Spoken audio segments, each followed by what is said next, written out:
Faisal Voda صاحب، یہ تحریک انصاف کے اندر سے ایک تحریک انصاف جنم لے رہی ہے، کیسے دیکھ رہے ہیں آپ اسے؟ بہت شکریہ ندیم صاحب۔ دیکھیں نسیم صاحب، سب سے بڑی تو بد نصیبی ہماری یہ ہے کہ ہم ایسی زبردست پارٹی، اس کا ایک زبردست لیڈر، ویژنری، بہادر، وہ پارٹی کہاں سے کہاں آئی ہے۔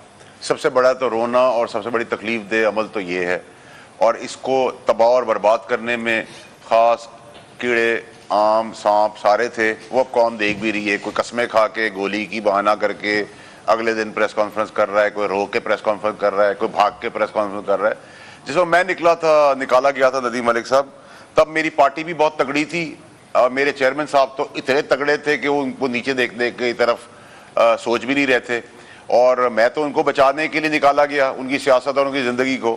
باقی تو اپنی جان بچا کے ان کو پھینک کے بھاگ رہے ہیں، تو قوم سارا کچھ دیکھ رہی تماشا۔ تو یہ تو بہت انفارچونیٹ، ویسی ایک بڑا ماتم کا سما ہے کہ ایک اچھی پروگریسو پارٹی اتنی زیادہ جہانگیر ترین کی پارٹی کے اوپر رائے دیجئے نا۔ جہانگیر ترین کی پارٹی کے اندر جو یہ لوگ جا رہے ہیں، آپ پوٹینشلی دیکھتے ہیں یہ ایک تھریٹ بنے گا تحریک انصاف کے لیے؟ دیکھیں ندیم ملک صاحب، جہانگیر ترین صاحب کے ساتھ میرا بھی ان کا ایک بڑا احترام اور عزت کا رشتہ ہے۔ بڑی 2018 نہیں، نمبر 1۔ نمبر 2 یہ کہ آئی کین اونلی وش ہم گڈ لک کہ وہ جس جگہ چل رہے ہیں وہ ان کو وہاں کامیابی ہو۔ لیکن بائی اینڈ لارج دیکھیں، جو لوگ آئیڈیالوجی کے ساتھ چلے تھے، جو ان کے باپ دادا نے ہمارے پاکستان بنایا تھا، ہم اس آئیڈیالوجی کے ساتھ کھڑے ہیں۔ اور آئیڈیالوجی کا مطلب یہ نہیں ہوتا کہ آپ کہیں شمولیت کریں گے ہی تو ملک کی خدمت ہوگی۔ آپ بہت سارے لوگ شمولیت کر بھی سکتے ہیں، لیکن ابھی تک مجھے کوئی جتنی میری بات ہوئی دوستوں سے، کولیگز سے جو میرے ساتھ رابطے میں ہیں، ان میں سے میجورٹی بائی اینڈ لارج جو ہے وہ جہانگیر ترین صاحب کے ساتھ ملاقات، فون پہ گپ شپ، ان کا احترام کرنے تک تو بالکل کھڑے ہوئے ہیں۔ لیکن مجھے کوئی ایسی چیز نظر نہیں آ رہی جس کے تحت آئیڈیالوجیکل ورکر جو ہے وہ کوئی نئی پارٹی کے چھت و چھایا میں چلا جائے گا۔ میں نہیں سمجھتا، جیسا اگر مجھ سے آپ پوچھیں گے تو میں عابد شیر علی سے میں چاہوں گا اس پہ بھی رائے لیں۔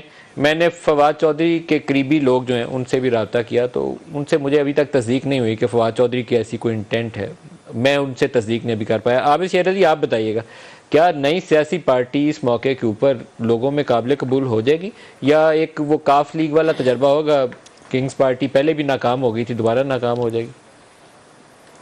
دیکھیں ندیم ملک صاحب، پی ٹی آئی بنائی ہی گئی تھی پاکستان مسلم لیگ نون کے اگینسٹ۔ یہ کوئی پولیٹیکل ورکروں کی جماعت نہیں تھی، نہ ہی کوئی پولیٹیکل سوچ رکھنے والے ہوں گے، چند ایک یا 2%۔ میں اس پہ پرویز خٹک صاحب ہیں، شاہ محمود قریشی ہیں، چاہے میرے 100 اختلافات ہوں ان سے، وہ پولیٹیکل لوگ ہیں اور پولیٹیکل سوچ رکھتے ہیں۔ اور یہ جو باقی تتر بتر ہوئے ہیں، جیسے فیصل ووڈا صاحب نے بھی کہا ہے، تو ان کا کوئی کیریئر نہیں تھا۔ وہ آپ کو پتہ تھا کہ کیسے جتوائے، کیسے ان کو لایا گیا تھا، کیسے ان کو مسلم لیگ نون کے اگینسٹ کھڑا کیا گیا تھا، کیسے کنگز پارٹی بنائی گئی تھی، یہ آپ کو پتہ تھا۔ جنرل پاشا کے دور سے یہ جنرل کام شروع ہوا، پھر اس میں جنرل ظہیر اسلام نے حصہ ڈالا، پھر اس میں اور ایسی لوگوں کی شامل تھی۔ اس کے بعد فیض امیر صاحب اور جنرل باجوہ صاحب، انہوں نے ایک بالکل ایک پولیٹیکل فورس بنائی، جنہوں نے ہمارا 2018 کا الیکشن چوری کیا اور اس طرح کے نااہل لوگوں کو لا دیا۔ تو یہ کوئی ایسی بات نہیں ہے کہ جو آپ اس طرح گھبرا رہے ہیں کہ یہ لوگ جماعت چھوڑ رہے ہیں، کیونکہ میرے والد صاحب نے، میں نے پہلے بھی آپ کو کہا کہ 13.5 سال جیل کاٹی انہوں نے، جنرل مشرف کے دور میں 3.5 سال کاٹے، جنرل یحییٰ کے دور میں 4 سال کاٹے، جنرل ایوب کا ماشاء اللہ کاٹا، ذوالفقار علی بھٹو کی جیل کاٹی، بے نظیر بھٹو صاحبہ کی جیل کاٹی۔ میرے والد صاحب کے 13 سالہ ان کی زندگی کے جیلوں میں گزرے، لیکن انہوں نے نواز شریف اور اپنی پارٹی کا ساتھ نہیں چھوڑا۔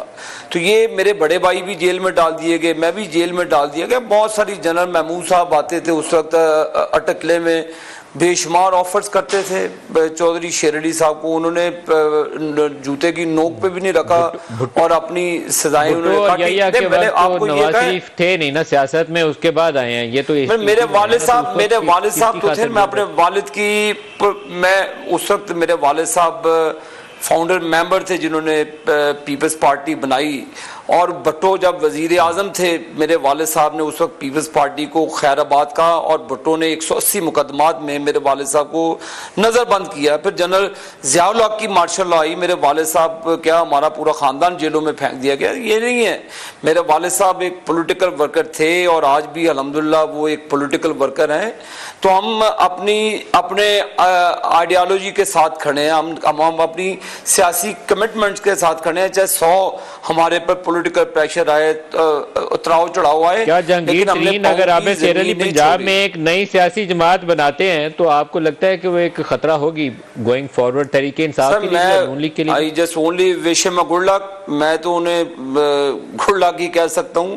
میرا جہانگیر ترین صاحب سے انٹریکشن رہا 2002 میں, جب وہ جنرل مشرف کے دور میں وزیر تھے, تو میں اس وقت الحمدللہ جب 14-15 سیٹیں جیتی تھی, میں اس وقت بھی الحمدللہ مسلم لیگ نون کی ٹکٹ پہ, نواز شریف کی ٹکٹ پہ الیکٹ ہوا تھا. تو میرا اس وقت بھی میں نے بہت سارے اتراؤ چڑھاؤ دیکھے ہیں ندیم ملک صاحب انہی اسمبلیز کے اندر, انہی ایوانوں کے اندر, جو جنرل مشرف کو کہتے تھے جی ہم آپ کو ساری تا حیات آگے صدر رکھیں گے, پرویز الہی جیسے لوگوں نے کہا. اسی طرح انہوں نے عمران خان کو اور کہا جی ہم اگلے 20 سال کا جو پلان تھا, جو بھی چاک آؤٹ ہوا وہ بھی پتہ چلتا ہے. لیکن جو میرا جو آپ نے شروع میں آپ نے انٹرو میں کہا کہ جو چارٹر آف اکانومی ہے جس کی وجہ سے پاکستان سفر کر رہا ہے, ملک صاحب آپ میں آتے جاتے نہیں گے. پاکستان یہاں پر ہے, پاکستان ہے تو آپ میں سٹیبلٹی کے ساتھ یہاں پہ الیکشن لڑیں گے. لیکن انفارچونیٹلی جو پاکستان کا حال کر دیا گیا, جو معاشی بدحالی, جو آپ نے کہا کہ جی تھیفٹ بہت ہے, مجھے بھی پتہ ہے گاڑی چوری ہوتی ہیں, موٹر سائیکل, اور بھی میری اپنی فیملی کے لوگوں کو پیچھے یہاں پہ ستیانہ روڈ پہ میری بھابھی کے ساتھ یہ انسیڈنٹ ہوا. یہ چیزیں ہیں, میں ان چیزوں سے ہم آنکھیں نہیں بند کیے ہوئے, لیکن یہ فیکٹ ہے کہ ہمیں تمام سٹیک ہولڈر, جس میں جوڈیشری بھی ہے, آرم فورسز بھی ہے, پولیٹیکل لیڈرشپ بھی ہے, تمام ایک ہمیں ایکارڈ بنانا چاہیے, سائن کرنا چاہیے کہ پولیٹیکل پارٹیز آتی جاتی ہیں, اور جو ہم اپنی ایک دوسرے پر پھر گند پھیلتے ہیں اور ڈسکنٹینیوٹی کرتے ہیں, جو بھی ایک فائنینشیل پلان ہوتا ہے جس کی وجہ سے آج ہم سفر کر رہے ہیں. جو آپ فرما رہے ہیں IMF کے پاس فیصل واڈا صاحب کو اچھی طرح سے پتہ ہوگا کہ یہ اس وقت بیٹھے تھے, تو جب یہ سائن کیا گیا ڈرافٹ جو IMF کے ساتھ, وہ آپ اور میری مشاورت سے تو نہیں کیا گیا, جن لوگوں نے کروایا, اور اس کے بعد جو پھر حال کیا پاکستان کی اکانومی میں. اور ایک آخری بات عابد شیر علی صاحب, جو تحریک انصاف کا IMF کے ساتھ ایگریمنٹ تھا, ابھی موجودہ IMF کا ایگریمنٹ جو ہے وہ تحریک انصاف والا ایگریمنٹ نہیں ہے. اس کے بعد یہ جاتے جاتے پہلے تو شوکت ترین نے کیا تھا, لیکن پھر آپ کے جو پہلے فائنانس منسٹر تھے مفتاح اسماعیل, اس نے اس پروگرام کو بحال کروایا, ایکسٹینڈ کروایا. ابھی آپ کا پروگرام ہے جس کو ڈی ٹریک بھی آپ ہی نے کیا, کسی اور نے نہیں کیا. پہلا قصور پی ٹی آئی کا 3.5 سال, پچھلا 1.25 سال آپ کا قصور ہے. فیصل واڈا کو بھی شامل کر لیں. فیصل واڈا صاحب, کیا اس کے اوپر ہماری اسٹیبلشمنٹ کو پریشانی نہیں ہوتی, جو کچھ سڑکوں کی صورتحال ہے, جو اکانومی کی صورتحال ہے, پورٹ کے اوپر ساری ایکٹیویٹی ہم نے بلاک کی ہوئی ہے, انڈسٹریل سیکٹر آپ کا نیگیٹو گرو کر رہا ہے, تو ہم تو ایک ٹکنگ ٹائم بم کے اوپر پورے پاکستان کو بٹھا دیا, کسی وقت بھی پھٹ پڑے گا. یہ صورتحال درست نہیں ہے.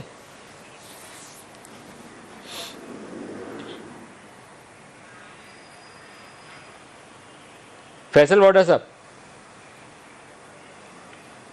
جی ندیم ملک صاحب, دیکھیں جہاں تک آپ نے اکانومی کی بات کی ہے, تو میرا اپنا خیال ہے کہ میں عابد صاحب سے ڈسگری کروں گا اس بات کے اوپر کہ جو اکانومی کی تباہی ہے اور جو ڈالر کو نہ روکنے کی ناکامی ہے, آج ڈالر 335 روپے میں کر رہا ہے, 50 روپے کا فرق ہے انٹر بینک میں اور مارکیٹ کے اندر.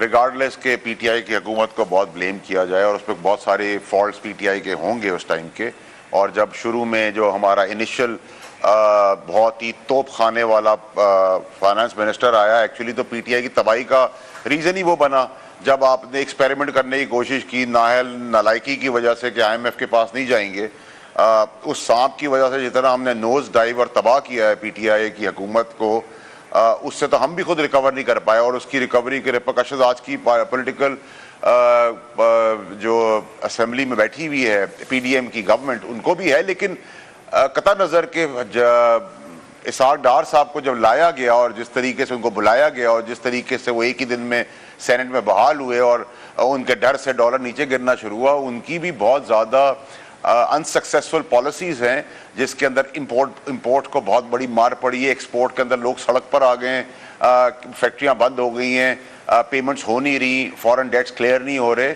تو بہت ساری رسوائی ہے. اور اس کا بلبہ اور بوجھ اس اگلے الیکشن میں پی ڈی ایم کو بھرپور طریقے سے اٹھانا پڑے گا, ریگارڈلیس کہ پی ٹی آئی کا ویکیوم آ گیا ہے.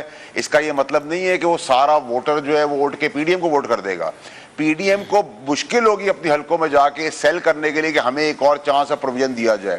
اور جہاں تک آپ پالیسی کی ناکامی اور نااہلی دیکھیں گے تو اس میں نہیں سمجھتا کہ عابد شیر علی صاحب بھی اس کو جسٹیفائی کر سکیں گے, بیکاز یہ اسٹریٹ بات کرتے ہیں, اچھی لگے بری لگے.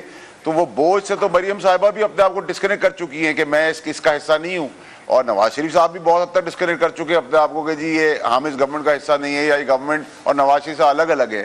تو قطع نظر کہ اگر ہم کیا بات کر رہے ہیں اور کسی پہ بھی ہم آتے تھے تو ہم دوسرے پہ بلیم ڈالتے تھے, اب ہم پہ کوئی بلیم ڈال رہا ہے.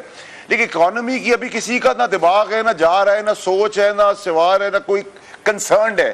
صرف یہ پالیٹکس چل رہی ہے, اور پاکستان میں عام آدمی, غریب آدمی تباہ اور برباد ہو گیا. اس کے لیے 30 روپے کی روٹی لینا مشکل ہو گئی ہے. ہم تو اے سی میں بیٹھ کے باتیں کر لیتے ہیں, چلے جاتے ہیں. ہماری اس اے سی میں بیٹھنے کی, ٹی وی میں بات کرنے کی, سیاست کرنے کے لیے جو لوگ شہید اور اپنی خون دے رہے ہیں, ہم ان کی پی ٹی آئی قبروں تک چلی گئی ہے.